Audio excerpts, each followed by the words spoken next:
Hi friends, welcome back to my channel Seithi Arangam. வாங்க வீடியோக்குள்ளே போகலாம். கந்தசாமிக்கு பணம்தான் குறி. கஷ்டப்படுபவர்களுக்கு பணம் தேவை என்றால் கந்தசாமியிடம் தான் ஓடி வர வேண்டும்.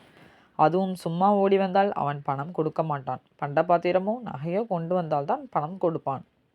அதுவும் பாதி விலைக்கு தான் வாங்குவான்.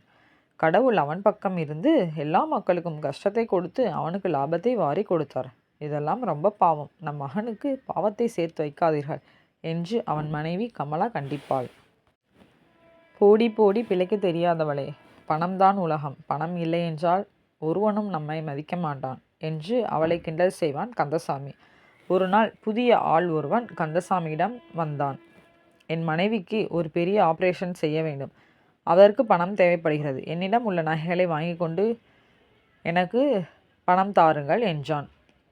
அவனை பார்த்தால் திருட்டு பயல் போல் இருக்கிறது. ஒரு மூட்டை நகை கொண்டு வந்து இருக்கிறான். நிச்சயமாக எங்காவது திருடி கொண்டு வந்திருப்பான். அவனை போக சொல்லுங்கள், வீண் வம்பு வேண்டாம் என்றாள். ஆனால் நகையை கண்டதும் பேராசையும் பொங்கியது கந்தசாமிக்கு.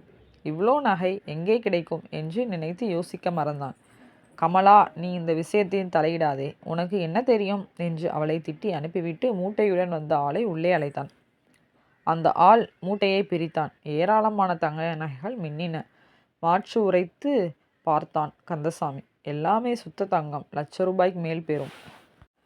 10,000 ரூபாய் தான் கொடுப்பேன். இஷ்டம் இருந்தால் கொடு, இல்லாவிட்டால் போ என்று கண்டிப்பாக பேசினான். சரி ஐயா, பணத்தை கொடுங்கள் என்று அழுது வடிந்தான் அந்த ஆள். உடனே பணத்தை கொடுத்து நகைகளை வாங்கி பீராவில் வைத்து பூட்டினான் கந்தசாமி. மனம் முழுவதும் சந்தோஷம். இப்படி ஒரு அதிர்ஷ்டம் யாருக்கு அடிக்கும்? ₹1,00,000 நகையை 10,000க்கு சுருட்டியுள்ள தன்னுடைய திறமையை எண்ணி மகிழ்ந்தான். ஒரு மாதம் சென்றதும் கந்தசாமி வீட்டு வாசலில் போலீஸ் ஜீப் ஒன்று வந்து நின்றது. அதில் இருந்து இன்ஸ்பெக்டரும் காவலர்களும் கையில் விலங்கு பூட்டிய ஒருவனோடு கீழே இறங்கினார்கள்.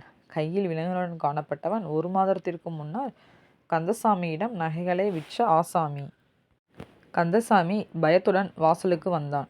இவர்தான் என் திருட்ட நகைகளை வாங்கியவர் என்று கந்தசாமியை அடையாளம் காட்டினான் திருடன். அவ்வளவுதான். இன்ஸ்பெக்டரும் காவலர்களும் கந்தசாமியின் வீட்டுக்குள் புகுந்து அலமாரியை திறந்து திருட்டு நகைகளை மற்ற நகைகளையும் சேர்த்து எடுத்துக்கொண்டு கந்தசாமியை ஜீப்பில் அள்ளி போட்டு கொண்டு போனார்கள். கடவுள் கந்தசாமிக்கு உதவி செய்வது போல அவனை செழிக்க வைத்து கடைசியில் பழிவாங்கி விட்டார். ஏழைகளின் வயிற்றுச்சல் சும்மா விடுமா? கந்தசாமியின் பேராசை பெரும் நஷ்டமாக மாறியது. உங்களுக்கு இந்த ஸ்டோரி பிடிச்சிருந்தா லைக் பண்ணுங்கள், ஷேர் பண்ணுங்கள், மறக்காமல் நம்ம சேனலை சப்ஸ்கிரைப் பண்ணிக்கோங்க. பாய் பாய் ஃப்ரெண்ட்ஸ்.